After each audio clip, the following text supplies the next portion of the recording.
Now suppose आपका ये question है, ठीक है। सो इस क्वेश्चन में क्या है, this part is a variable part, that means in दोनों टर्मिनल्स के रेस्पेक्ट में अगर आप देखें तो ये जो पार्ट है, इससे इधर वाला जो पार्ट है दैट इज़ फिक्स्ड पार्ट, सो ये जो पार्ट है that is fixed part and this part is variable part. अब आप देखें कि इसमें क्या बोला है, that find the current I if RL is first case 6 ohms, second case find current through the resistor if resistor RL is equals to 16 ohms, and then find current if RL is equals to 36 ohms। ठीक है। अब ये मत सोचना कि आप directly analyse कर सकते हैं कि फॉर एनी RL, ये मत सोचना कि आप जो यहाँ V1 V2 वोल्टेज जो भी आप निकालोगे, ठीक है, वो नोडल एनालिसिस से वो चेंज नहीं होगा अगर RL चेंज हो जाता है। जैसे ही RL चेंज हुआ, ये V1 V2 वोल्टेज जो आपने निकाला है फॉर द फर्स्ट केस वो चेंज हो जाएगा। दैट मीन्स इस पर्टिकुलर क्वेश्चन के लिए जब आपने देखा कि ये चेंज हो रहा है, so nodal analysis and mesh analysis और ट्रैकिंग ऑफ करंट्स का कोई मतलब नहीं है, ठीक है। सो दैट मीन्स आपको कुछ ना कुछ सिंप्लीफिकेशन इस साइड करना होगा, ठीक है। सो जो फिक्स्ड पार्ट है उसको तो देखो सबसे पहले, ठीक है। सो आपको करना क्या है कि भैया अब इसको हटा दो आप, कि भैया तुम तो बार बार चेंज हो रहे हो, तुमको हम बाद में देखेंगे, हमें पहले इसको देखने दो, ठीक है। अब ये दोनों टर्मिनल्स अगर सपोज इसको मैं फर्स्ट बोलता हूँ, इसको सेकंड बोलता हूँ, अब जैसे ही मैंने ये जो पार्ट है ये ख़त्म कर दिया तो ये दोनों टर्मिनल्स क्या हो गए, first and second terminal open circuit हो गए, ठीक है। ये मत सोचना कि ओपन सर्किट हो गया तो सर्किट में कोई करंट फ्लो नहीं करेगा, बिकॉज हमारे दिमाग में एक मेंटालिटी है कि ओपन सर्किट हो गया तो कुछ भी फ्लो नहीं करेगा। आप ये सोचें कि फर्स्ट एंड सेकंड टर्मिनल को ओपन किया है, सो फर्स्ट से सेकंड टर्मिनल में कोई करंट फ्लो नहीं करेगा। बाकी सर्किट तो एज इट इज़ है ना, जहाँ भी क्लोज्ड पाथ होगा वहाँ करंट फ्लो करेगा, बट 1 से 2 में फ्लो नहीं करेगा। क्यों? बिकॉज मैंने फर्स्ट एंड सेकंड टर्मिनल्स को ओपन कर दिया, ठीक है। इसलिए बोला जाता है open circuited voltage at the terminals, ठीक है। सो ये मत सोचना कि ओपन सर्किट कर दिया तो कहीं भी किसी भी ब्रांच में करंट फ्लो नहीं करेगा, ठीक है। So this is plus, this is minus, मैं ये रेफरेंस खुद से ले रहा हूँ, VOC, ठीक है। सो ध्यान रखना टर्मिनल्स, ये फर्स्ट है ये सेकंड है, लोड हटा दिया आपने, दैट मीन्स ये जो टर्मिनल्स हैं ये क्या हो गए, ओपन सर्किट। इसलिए इस वोल्टेज को मैंने क्या नाम दिया, open circuited voltage at the terminals of the load, ठीक है। सो ये पार्ट हो गया भाई। नाउ अब क्योंकि फर्स्ट से सेकंड टर्मिनल में करंट फ्लो नहीं करेगा, इसलिए यहाँ करंट कितना होगा, 0, ठीक है। दैट मीन्स यहाँ कितना ड्रॉप होगा, 0।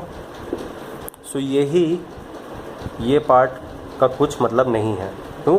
रजिस्टर में कोई करंट नहीं है, दैट मीन्स उस रजिस्टर का कोई मतलब ही नहीं है, that means plus minus VOC, ठीक है। सो दैट मीन्स ये जो V1 VOC को आप किस तरह से लिख सकते हैं, VOC is equals to V1 minus, इसको मैं रेफरेंस ले लेता हूँ। अब जैसे ही आपने लोड हटा दिया, जैसे ही आपने लोड हटाया, जो भी पार्ट है वो फिक्स्ड पार्ट है। अब नोडल एनालिसिस लगा लो, चाहे ट्रैकिंग ऑफ करंट्स लगा लो, कुछ भी लगा लो, सोर्स ट्रांसफॉर्मेशन भी यूज़ कर सकते हैं, पैरेलल सीरीज़ पैरेलल कॉन्सेप्ट भी यूज़ कर सकते हैं, कुछ भी आप यूज़ कर सकते हैं, बस आपको VOC फाइंड आउट करना है, ठीक है। सो आपने क्या देखा कि यहाँ 0 है तो यहाँ बीच में करंट सोर्स आया, दैट मीन्स मैंने यहाँ पे वेरिएबल एज्यूम कर लिया V1, ठीक है। फिर यहाँ 0 है तो यहाँ कितना होगा, 32 वोल्ट्स है, दैट मीन्स -2 प्लस राइज हुआ, दैट मीन्स इस नोड पे कितना होगा, 32 वोल्ट्स, ठीक है। एंड ये दोनों सेम नोड है, दैट मीन्स इस नोड पे आपको KCL लगाना होगा, ठीक है। एंड ये V1 minus 0 that is VOC। सो जैसे ही V1 आप पता करोगे VOC आपको मिल जाएगा, ठीक है। सो आप एनालिसिस करते हैं। सो इस नोड पे आपको लगाना है। सो बिकॉज ये करंट सोर्स है, ये ऑलरेडी इनकमिंग की साइड करंट है, तो इसका मैं कुछ नहीं कर सकता। बाकी जो भी करंट है वो मैं खुद से आउटगोइंग डायरेक्शन में एज्यूम करूँगा, ठीक है। So KCL means incoming is equals to outgoing. Incoming current ये करंट सोर्स की वजह से है 2 एम्पियर्स। आउटगोइंग करंट कौन सी है, एक तो करंट ये है, that means V1 minus 0 divided by 12 plus एक करंट ये है V1 माइनस 32 डिवाइडेड बाय 4। ठीक है, अब ये 12 है, यहाँ भी 12 आपको बनाना है, दैट मीन्स 3 इंटू 4 3 इंटू 4, सो ये 12 हो गया। नाउ ये जो 12 है ये इस साइड मल्टीप्लाई में चला जाएगा, दैट मीन्स ये 24 हो गया V1 plus 3V1 minus 32 into 3 that means 96, सो ये कितना हो जाएगा 4V1। ठीक है, ये इधर आएगा, दैट मीन्स ये हो जाएगा 96 प्लस 4 कितना हो जाएगा आपका 100 प्लस 20 दैट मीन्स 120। ठीक है, सो ये आपका होगा 120, that means V1 is equals to 120 by 4 that means 30 volts. ठीक है, सो दैट मीन्स VOC जिसको हम VTH बोलते हैं दैट केम आउट 30 वोल्ट्स। ठीक है, सो VTH आपने निकाल लिया, अब बात आती है RTH की। सो RTH कैसे निकालेंगे, RTH निकालने के लिए जो आपने ये तो ऐसे ही हो गया। ठीक है, आपका एक रेजिस्टेंस था यहाँ पे भी और वो कितना था 1 ओम्स का। ठीक है, सो RTH निकालने के लिए करना क्या होता है, आपको जो इंडिपेंडेंट सोर्सेज हैं उनको टर्न ऑफ करना होता है। नाउ ये करंट सोर्स है, करंट सोर्स कब टर्न ऑफ होगा, जब ये करंट फ्लो नहीं करेगी, और करंट कब फ्लो नहीं करेगी, जब ये ओपन सर्किट होगा। So current source must be open circuited end voltage 0 होना चाहिए, तभी तो ये वोल्टेज सोर्स ख़त्म होगा, that means this should be short circuited. ठीक है, सो ये इस तरह से आपका सर्किट बनेगा। सो जो भी है आपका, आप सर्किट के अंदर झांकोगे तो आपको RTH दिखेगा। ठीक है, दैट मीन्स ये जो R इनपुट होगा, R इनपुट, उसी को हम RTH बोलेंगे। ठीक है, सो अब देखते हैं क्या होगा।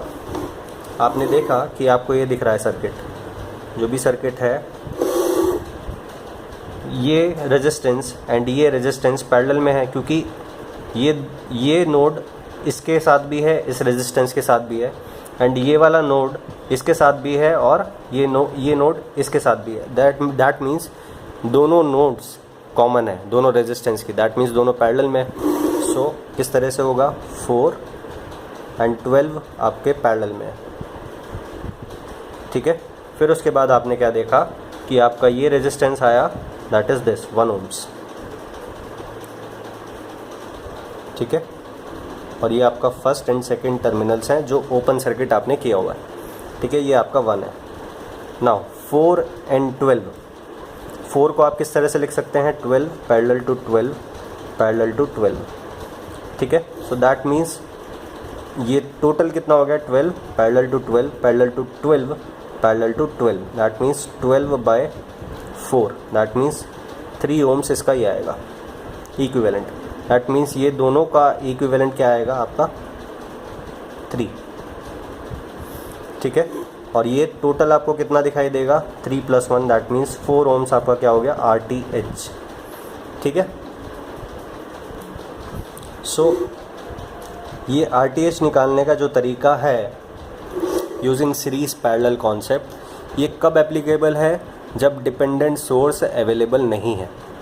ठीक है, इन जनरल क्या प्रोसीजर होता है, इन जनरल ये प्रोसीजर होता है कि ये 12 पैरेलल टू 4 आपने 3 कर दिया, एंड बेसिकली आप करते क्या हो, the general procedure to find out resistance, equivalent resistance as seen from this terminal, वो क्या होता है कि आप एक यहाँ पे वोल्टेज अप्लाई करो।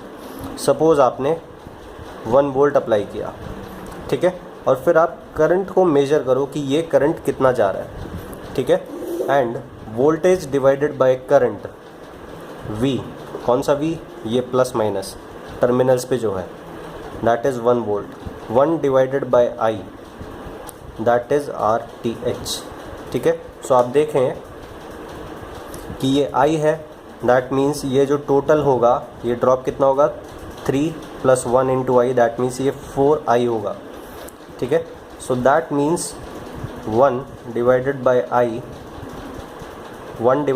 I is equals to R T H, ठीक है, and 4i is equals to 1, ठीक है। That means 4 into 1 into 4 into I, ये आपका आर टी एच होगा। दैट मीन्स 4 डिवाइडेड बाय, ये आपका 4i है, सॉरी ये क्या कर दिया मैंने,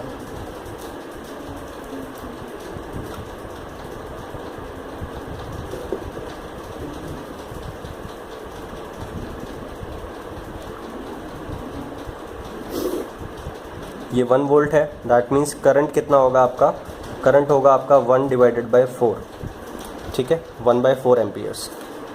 नाउ अब जो V बाय I रेशियो है at the terminals that is RTH। अब V आपने कितना लिया 1, I आपने कितना नोटिस किया through analysis 1 divided bye 4 that means 4, ठीक है। सो ये इन जनरल प्रोसीजर है, और ये आपको कब अप्लाई करना होता है, जब यहाँ पे डिपेंडेंट सोर्स प्रेजेंट होगा तब आपको ये इन जनरल जो मेथड होता है वो अप्लाई करना होता है। ये अप्लाई करने की ज़रूरत कब नहीं होती, जब यहाँ रेजिस्टेंसेस प्रेजेंट होते हैं, और जो भी रेजिस्टेंस है वो या तो सीरीज़ में है या पैरेलल कॉन्सेप्ट से आप ईजिली एनालाइज कर सकते हैं।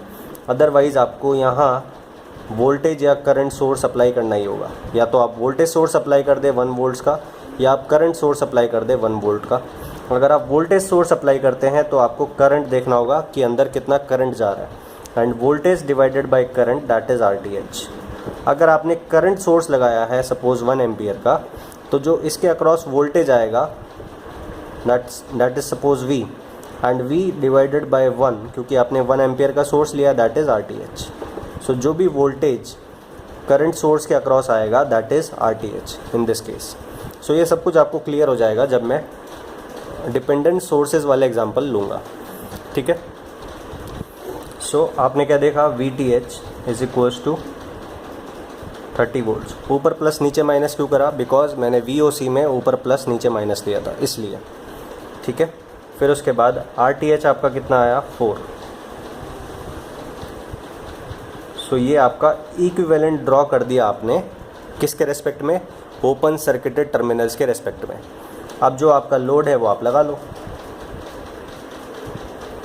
सो the first case is 6। So ये जो करंट होगा ये कितना होगा, ये 6 एंड 4 पैरेलल में, सॉरी सीरीज़ में है। दैट मीन्स करंट कितना होगा, current is equals to 30 divided by total resistance that is 3 amperes, ठीक है।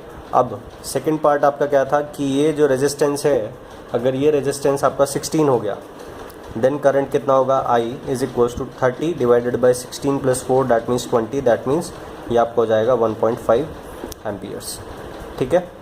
नाउ थर्ड केस आपका क्या था, ये आपका हो गया 36, ये 36 हो गया।